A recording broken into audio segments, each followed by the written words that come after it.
to our first panel of the day on this track, the business case for reducing emissions. I'm going to introduce the moderator, and then she will introduce the panelist.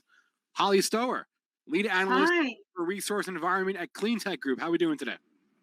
I'm very well, thank you. How are you? Doing great, doing great. Holly, the floor is yours. Great. Well, yes, welcome everyone. I'm Holly Stower. I'm lead associate for resources and environment at Cleantech Group. So my role is to basically research sustainable technology and innovation and advise companies on how they can engage and adopt more sustainable practices. So the business case for reducing emissions is very much at the core of our everyday.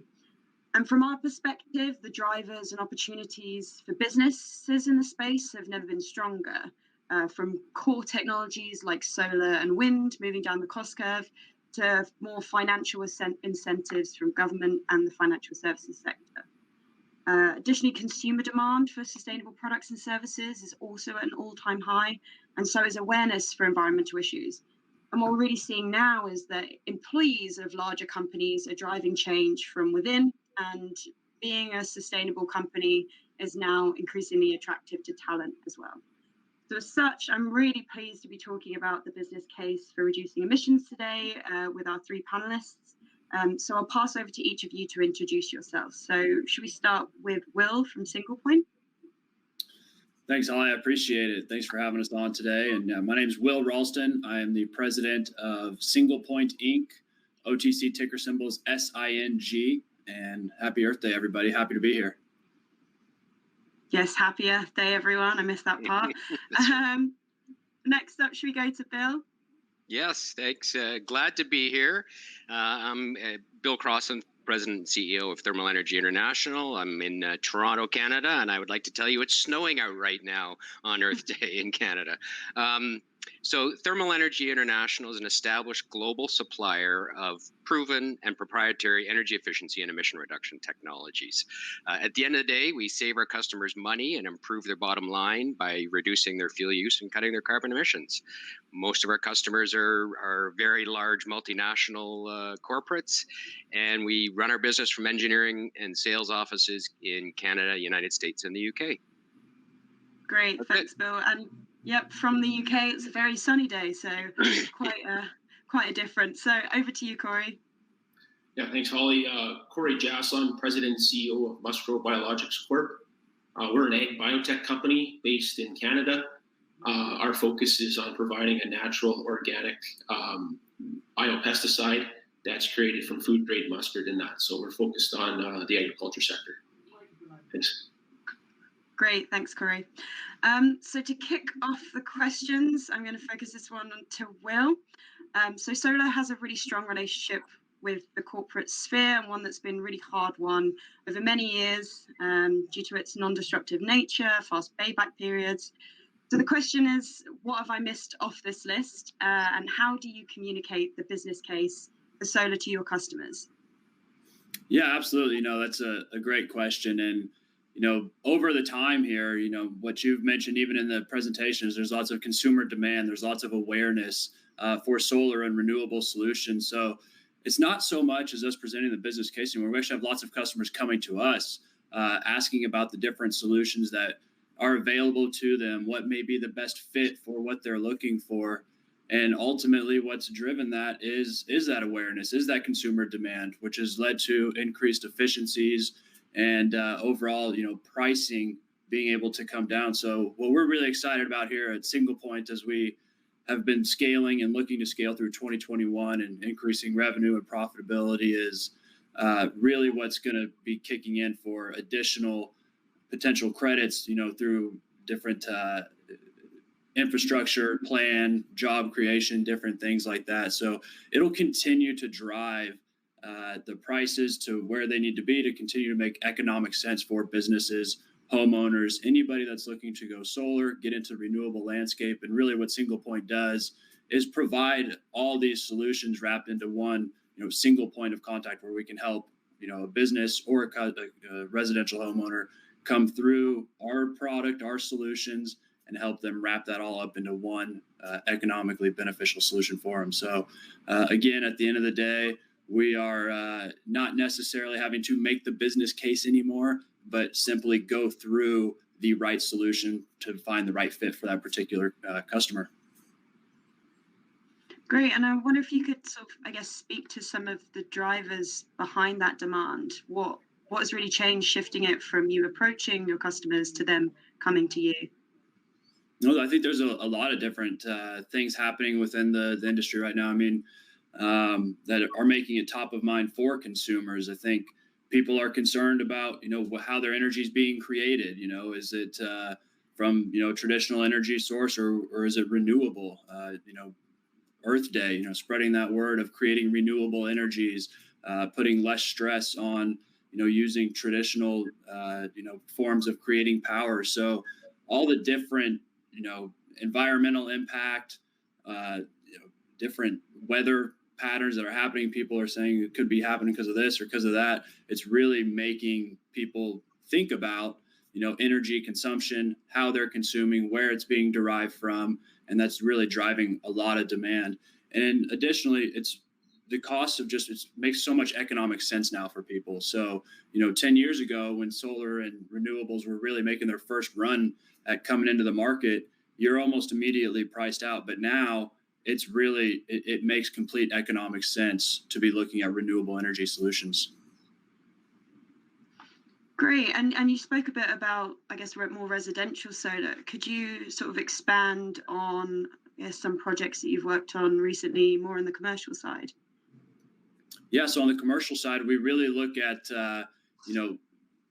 being able to offset a commercial building's energy consumption. So, for example, some of the commercial buildings are running on a single net meter, right? So when we come in, we can look at covering parking lots with solar panels, which not only helps create a covered space for those commercial buildings, but also helps reduce the power from traditional consumption into that building. So we can help offset the costs, help offset the being able to decrease the consumption from the traditional grid through providing solar panels either on ground mounts, flat roofs, or over parking lots, which is really kills two birds with one stone, so to speak, because we're creating a nice, cool, such as in Phoenix here, where it's 110 degrees, 115 degrees in the summer. We're able to create parking lots that are covered for customers or consumers or whoever might be working in that building, while also reducing the pull from the traditional grid. Great. Yeah, I had some mad stat that in the US there's about 6 parking spaces per person. So the potential for solar in parking lots sounds enormous. We've got a lot of parking here, especially in Phoenix, where we're really a sprawl. Everything's based around driving and everything else. So as we go out and install these parking lot systems, we're also looking at EV charging, being able to use solar solutions to go ahead and charge all the different vehicles. And I think nearly every other car that I see out here, driving past my window is either a Tesla or has some form of needing to be plugged in and charged. So it's really growing. There's lots of space. Only about 4% actually is covered from the commercial side and small and residential side in either solar or battery backup solutions. So big market for us, big market out there, and it's a very exciting time to be in this space. Great. Yeah, and the potential to electrify the grid is a super interesting area, and one that we'll touch on shortly. But I'll move on to, I guess, my next question for Bill Crossland from Thermal Energy. So as I understand, Thermal Energy works with many Fortune 500 companies. So would you be able to explain how their needs around emissions reductions have changed over the last couple of years? Yeah, certainly. Thank you, Holly. Yes, we do. Most of our clients are very large companies, multinational companies with plants all over the world. And we do that intentionally, really, because those are the sites that have big energy intensive. Those are the companies that have big energy intensive sites. Therefore, if they're using a lot of energy, we can save them a lot of energy and do a nice big project for them and have a big impact reducing carbon emissions.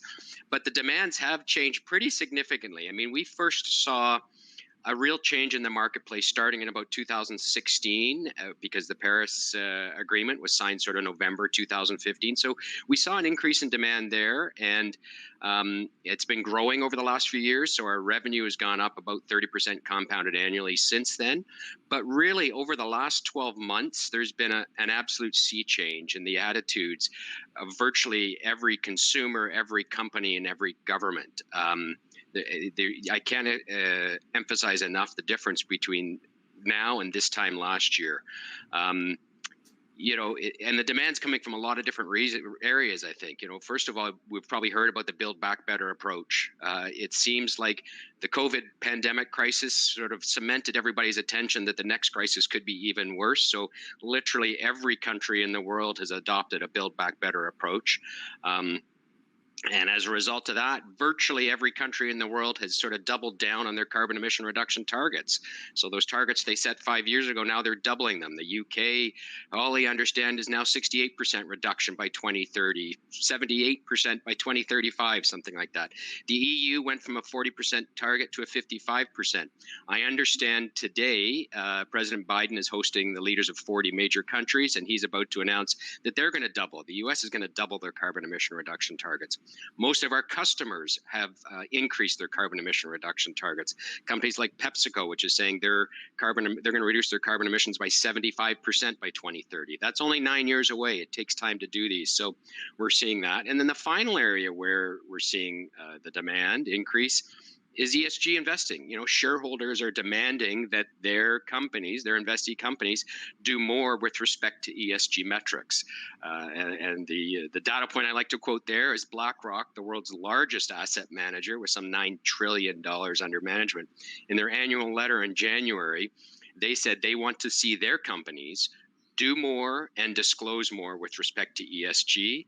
And the very same day, there was a press release from 60 major multinational companies that indeed said they are going to do more and disclose more with respect to ESG. So we're seeing everybody sort of double down to get the carbon emission reductions and energy efficiency. What we do is the easiest way to do that. So what we're seeing now with a lot of our customers, whereas before we were competing for capital with other projects, now our customers have a budget to reduce carbon emissions.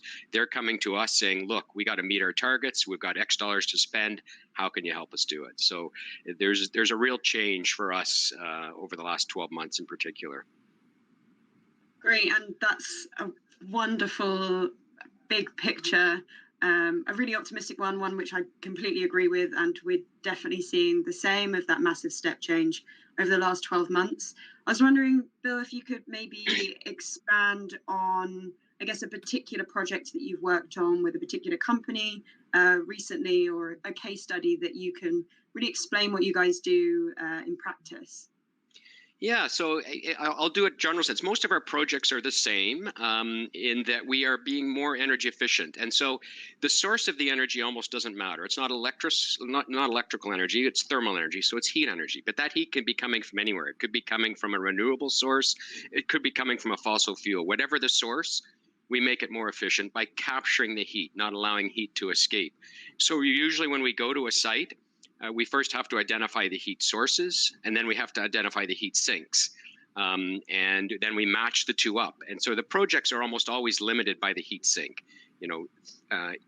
More than 2/3 of the energy we lose, more than 2/3 of the energy we use as a society is lost due to inefficiency somewhere in the system.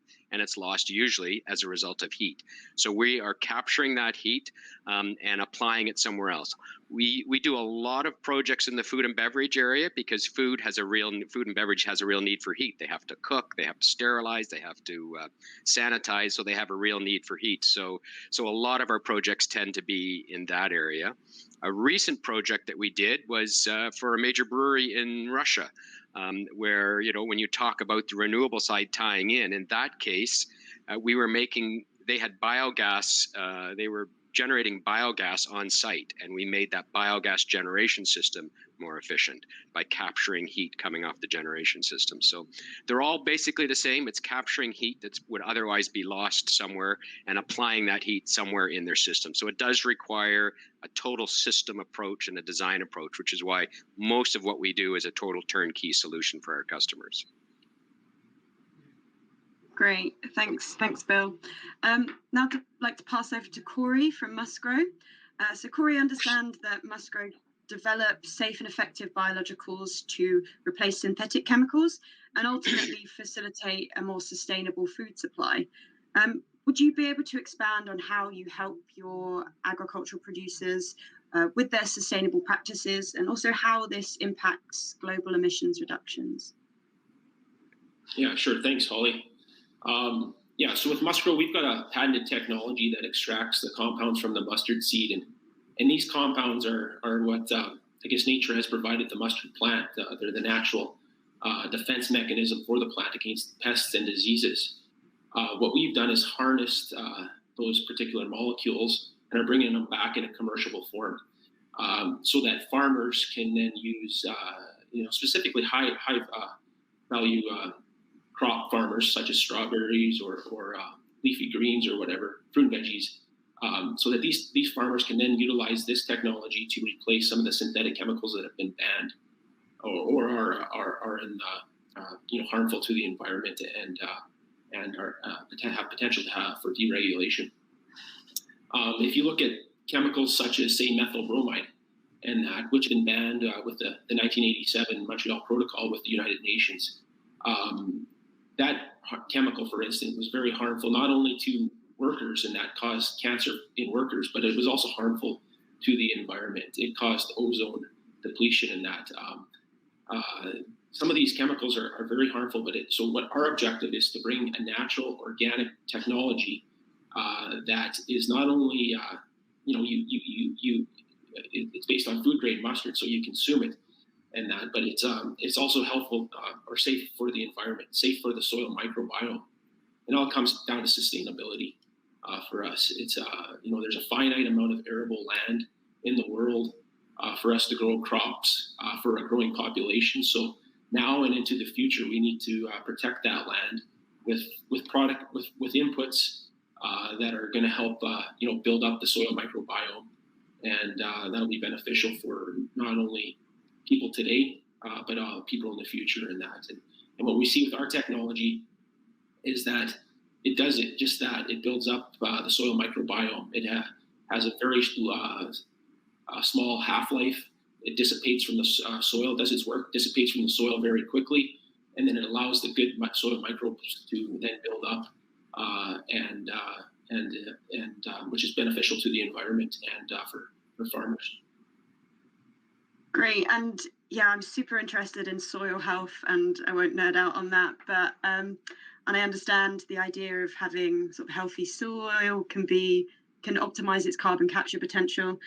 But I was wondering if you could, I guess, expand on the wider ESG factors of your company, your technology, and how you help agricultural producers achieve those.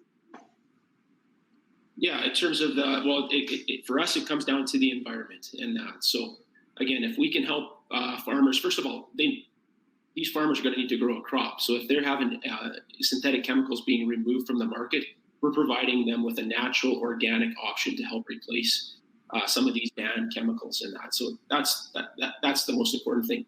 The benefit of our product is that it's natural, it's safe, and it's beneficial to the environment. And I think that's important. As a farmer, you want to make sure that you're going to have your soil, a built-up soil, which is your number one asset, not only today but into the future, to help feed the world into the future. And that's what our product does. And for these agriculture producers to have a natural organic product that has similar efficacy to the synthetic chemicals that is being banned is really quite unheard of. And we're quite excited about getting our product into the market. Great, thanks, Corey. So the next set of questions I'll open to anyone. So anyone feel free to answer or go off mute. So my first question is, I know we spoke in part with Will about customers coming to you, but I guess for those more laggard companies or for anyone at the event today that thinks perhaps maybe this doesn't really apply to them, what would you say would be the best approach or maybe most convincing argument for businesses to use your technology or to reduce emissions in general? I'll jump in. I mean, when it comes to energy efficiency, at least, and the products we provide, it's economic. Not only does it reduce emissions, but it saves money. So, it doesn't cost money, it saves money. It reduces your emissions, saves money, makes you more profitable. So, while most of our company customers all have pretty aggressive targets to reduce their carbon emissions, at the end of the day, it's an economic decision. We deliver projects with a 2 to 4 year payback, and that's before any sort of carbon pricing models that happen to be out there. So, we only see those paybacks probably improving over the coming years. So to us, it's all about the economics, and that's how we sell it. Yeah, and I'll jump 2 in. to 4 year payback. Of course. Yeah, so I think, when there's the first movers coming through in this, you had people that jumped in and went solar, looked to renewables because they felt like they were doing the right thing for the environment, right? And again, now that it makes economic sense, and you're just getting another wave of people that are like, okay, now, this economically makes sense for me, and I believe that it's the right thing to do, for the future going forward, making sure that we're pulling from renewable sources. So I think those two things go together really well now. Yeah, no, I agree. On the ag side of things, if we're able to provide this product at synthetic chemical pricing, it makes economic sense, and it has similar efficacy to those synthetic chemicals. It makes economic sense for those farmers today, but also into the future, because it is, again, sustainable technology that helps build up the soil microbiome.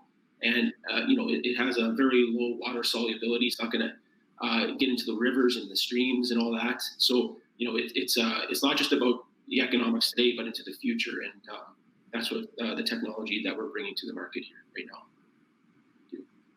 Great. Thanks. Also, I hear smart economic sense, short payback periods, future-proofing your one's business, all great incentives. So do you think that this, I guess, we've also spoke about how there in the last 12 months, also the last 5 years, there's drivers that we really haven't seen before. Do you think this renewed interest represents a bubble, like those, I guess, the clean tech industry has seen before, or will this be sustained? So I'll just jump in there. I mean, I think that you're going to see the sustainability here, right? I mean, if you look at a lot of industries that are first coming and first mover, you have that, it comes up, it kind of, hits its bubble, hits its peak, and then you have your second wave where really the consolidation happens. The true leaders come out of that second wave, really being able to continue on and really, plant a footprint within that space. And additionally, I think, because of the different things that have happened throughout the world and, different events, not only governmental, but everything else, you really have drivers that will sustain this movement going forward, into the next decade, which is very exciting. I will say sustainability will be sustained. Yes. So, no, I agree. Listen, what we're seeing now is a result of some long-term planning. It's not just this year, it's next year. It's going out to 2050, right? When many economies want to be carbon neutral. Back in 2015, we set some objectives and we're falling behind. We're well behind where we were supposed to be 5 years later. And as a result, you're now seeing companies and countries double down on their targets for 2030. So I think this is just going to continue to roll out, and it's going to continue to march toward that carbon neutrality in 2050. So we're only going to see more of the same. I think I was reading somewhere recently, there's some form of carbon pricing in 46 different countries around the world already. As soon as you start putting a price on carbon, that makes it even more economic. So if I look at sort of the average carbon tax in Canada or the average carbon prices in the US, that adds about 25 to 50% to the price of energy for our projects. So that improves, we'll continue to improve the paybacks even more. So I think it's going to continue for a long time. Yeah, I agree. Same within the agriculture space here. Harmful synthetic chemicals have been banned and deregistered, and they're going to continue to be banned and deregistered as we go forward. We need to continue to grow a crop, though, so you're going to need natural products, biologics to help replace them, and the key is that they need to be effective. The three large ag chems in the world, they're putting about $10 billion towards sustainable technologies, and that is what they're slating to in the next little while. So, that's just on the conventional side. Now let's look at the natural and the organic crops. We haven't even talked about those yet. That section of the industry continues to expand, and they have limited products that they can use. So again, natural biologics are going to be very important, and they're one of the largest growth segments that we have here in the pesticide area. Great, and I think that's really where business has a key advantage, in that they're able to plan for the long term and have those long planning cycles in comparison to governments, for example. And I guess Bill, you mentioned carbon pricing. I was wondering if anyone could expand on how financing tools or opportunities have changed over the last couple of years or into the next couple of years. Yeah, I mean, we see the challenge that we find. We're a small multinational company with $25 million in revenue, and we sell in 10 different countries. And every province in Canada, every state in the US, and every country in Europe has different policies and different programs. So we've seen those growing for sure, but they're all different. There's cap and trade, there's carbon pricing, there's rebates, there's incentive programs. So we're seeing that increase, and I expect we'll continue to see it increase, because as countries increase their target reduction in carbon emissions, they're going to have to figure out a way to get there, because we're not doing it yet. So it's a tough question, because every area is different that we find.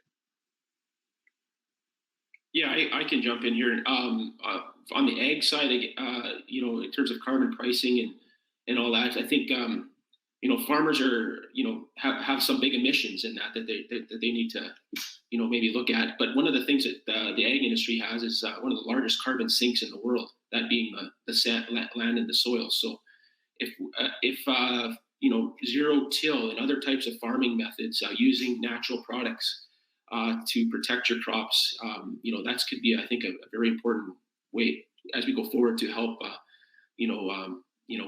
keep the carbon in the ground and out of the atmosphere. So yeah, I think something we could see in the future is businesses actually having to post their efficiencies, right?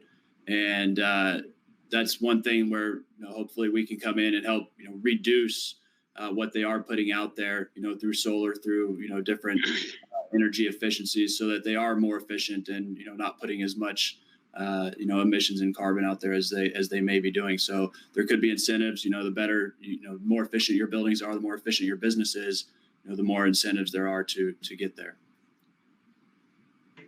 Great, and I think we've got 2 minutes left, so time for one last question. And my question's around policy or market drivers.